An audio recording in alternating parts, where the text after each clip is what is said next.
Namo Bhagavate Vasudevaya. Om Namo Bhagavate Vasudevaya. Going to begin reading from Brilliant as the Sun, a retelling of Srimad Bhagavatam, Canto 3, Part 2, Two Avatars, Chapter 22, Kardam marries Devahuti.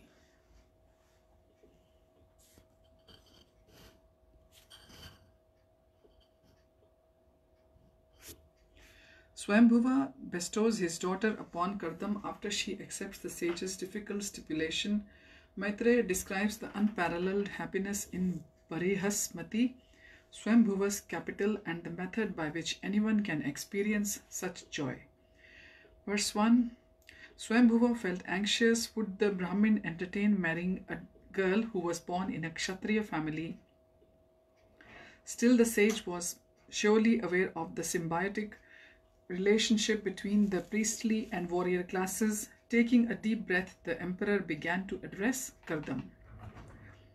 Verses 2 to 4. Lord Brahma is Vedic knowledge personified. To propagate that knowledge from his face, he created Brahmins who shun sense gratification and possess austerity, wisdom, and mystic powers. To protect the Brahmins, he created Kshatriyas from the arms of his thousand-limbed Virat Roop form. It is said that the Brahmins are Vishnu's heart and the warriors his arms. Brahmins protect Kshatriyas by the power of their austerity, and Kshatriyas protect Brahmins by their physical strength. Thus the unchanging Supreme Lord protects them both. Verses 5 to 7. By hearing from you, any confusion I have had regarding my duty is resolved, for you have clearly explained the Kshatriya's obligations. Holy One, it is my good fortune to have met you. Those who cannot control their senses rarely have such an opportunity. I am grateful to have bowed my head in your blessed foot dust. I am most fortunate that you have instructed me, and I thank God that I attentively heard you. Kardam bowed his head. The emperor's deep humility was disarming. The sage encouraged him to state the purpose of his visit. Verse 8. With folded palms, Swambhuva said, Great sage, please hear my humble request. I am troubled by the affection for my daughter. He looked towards the chariot where beautiful Devahuti waited with her mother Shatrupa. Kardam glanced at her impassively but said nothing. Perspiration pricked Manu's brow. Perhaps he should tell the sage of Devahuti's illustrious siblings. Verses 9 and 10. My daughter is the sister of Priyavrata and Uttanpat. She is seeking a suitable husband in terms of age, character, and good qualities. When she heard from the sage Narad of your noble character, learning, handsome features, youth, and other virtues, she fixed her mind on you. Manu paused. The sage sat peacefully, neither looking at Devahuti nor showing any reaction. Verse 11. Trembling slightly, Manu said, Please accept her, O chief of the Brahmins. I trust your ability to protect her, and she too is qualified in every way to manage your household. Kardam closed his eyes and sat silent for a few moments. Manu pressed his hands together. He knew the sage wanted to marry. Why did he seem so disinterested? Verses 12 and 13. You should not reject my daughter on the plea that you are a detached ascetic. Hearing that you seek a bride, I came here. Please do not conceal your desire. Still Kardam said nothing. Manu's tone was imploring. To deny an offering that has come of itself is not commendable, even for one completely detached.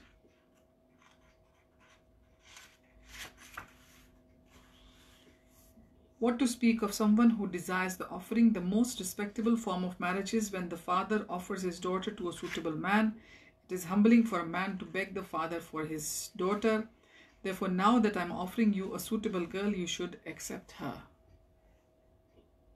Since you desire to marry, if you reject my offer, you will be obliged to ask someone else for a wife.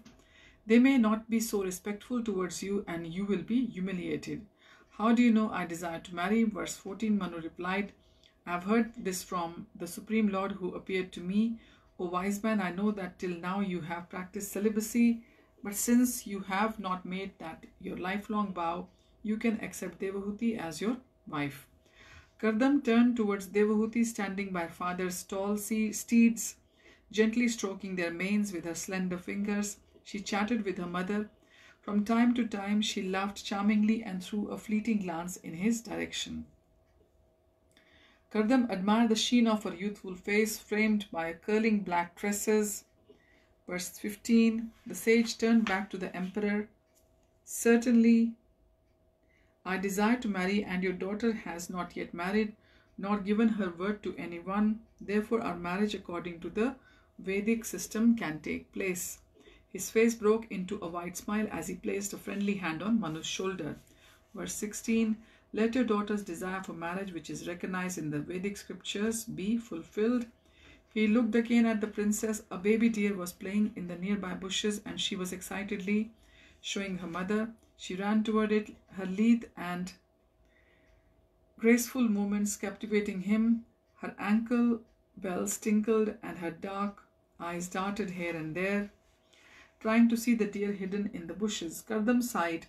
Who would not accept her hand? She is so beautiful that by her bodily luster alone she excels the beauty of her ornaments.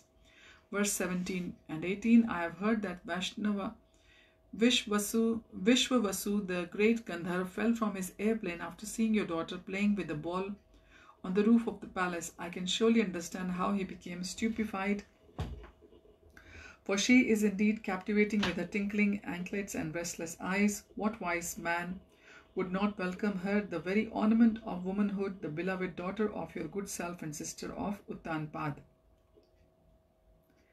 Those who have not worshipped the goddess of fortune's gracious feet cannot even see her, yet she has come out of her own accord to seek my hand. Beaming with joy, Manu touched the sage's feet in respect and hurriedly rose to give his wife and daughter the good news. Verse 19. Kardam put a restraining hand on his arm. I have one condition. After she has borne me children, I shall accept the renounced order of life, which is without envy, to immerse myself in devotional service to Krishna. This is the Lord's order. Manu's shoulders slumped. Knowing that Brahma had ordered Kardam to create progeny, he had thought the sage would dutifully remain a lifelong householder. Would Devahuti accept this condition, which would soon leave her widowed?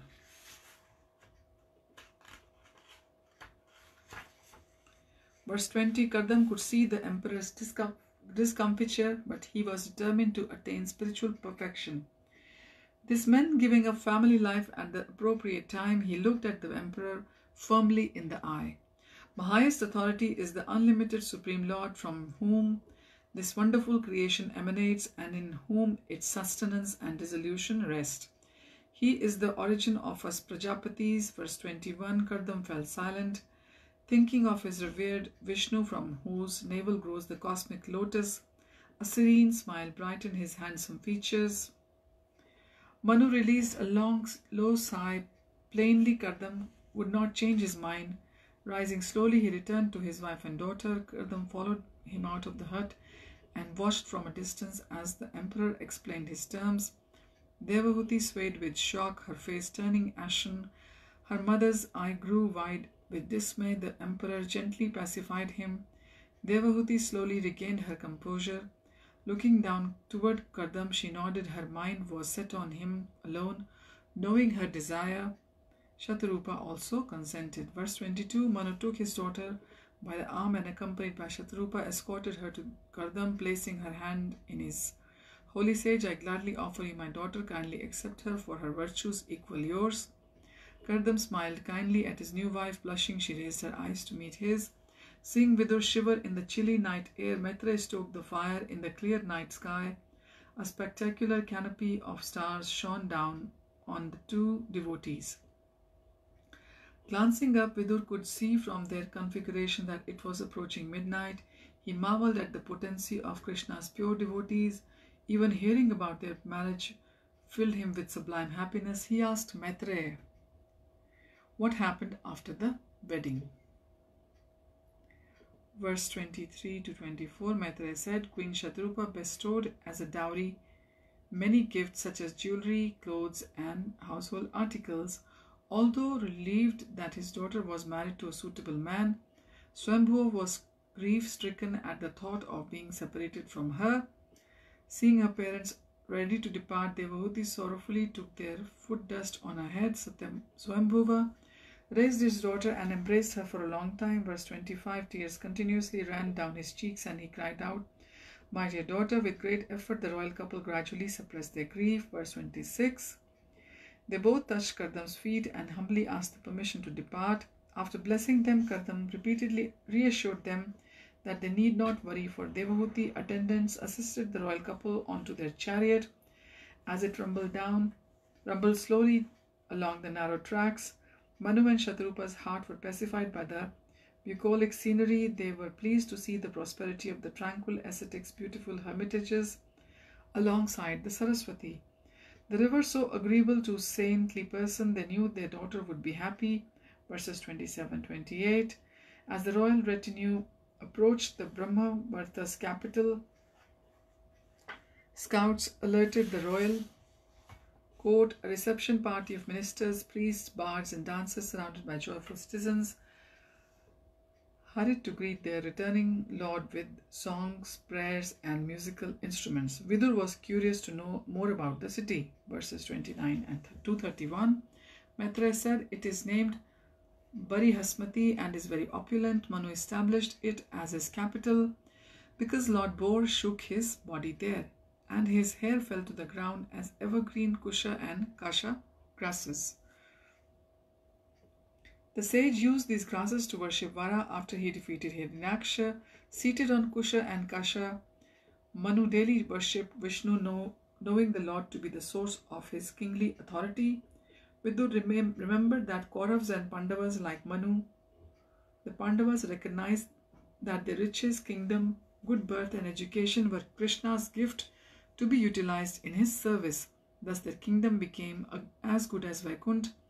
On the other hand, the Kauravas ignored Krishna and ultimately lost everything. Verse 32, Maitreya continued, arriving in Barihasmati, Manu entered his palace in which no one experienced the three miseries of material existence. Vidur opened his eyes wide, no suffering coming from the body or mind, from other living entities, or from natural calamities. How was that possible? Did not these miseries afflict everyone in the material world? Verses 33 to 34. Seeing his surprise, Maitreya explained how Swambhuva had created such an atmosphere in his home. Although he fully enjoyed life with his wife and subjects, fulfilling all his material desires, misery did not touch him because he never contravened religious principles. Vidur wondered how he had managed to satisfy his worldly desires without committing sin. Maitreya said, Manu's secret was that he listened to Krishna's pastimes each morning. Waking up, he would hear his own glories sung by the celestial musicians and their wives. Then he would go to the palace temple and listen to Srimad Bhagavatam with a loving heart. Because the palace atmosphere was Krishna conscious, saintly Manu did not become degraded. Verses 35 and 36. Even at the end of his life, he remained fresh and happy due to his Krishna conscious practices. Throughout his entire life, Manu daily heard about, glorified, remembered, and wrote about Krishna. In this way, he never wasted a day. Manu spent his long life, which lasted for 71 cycles of the 4 ages, always thinking of and serving Lord Vasudeva. Thus, he never even transcended the 3 destinations, the higher, the middle, and lower planetary systems. Verses 37-38. Furthermore, anyone who follows Manu's example will also completely attain Krishna's shelter.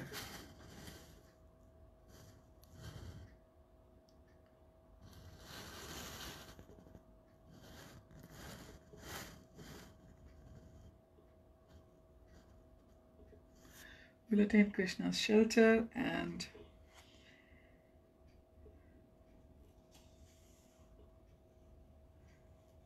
they will never be disturbed by miseries pertaining to the body, mind, natural disturbances, or from other living beings.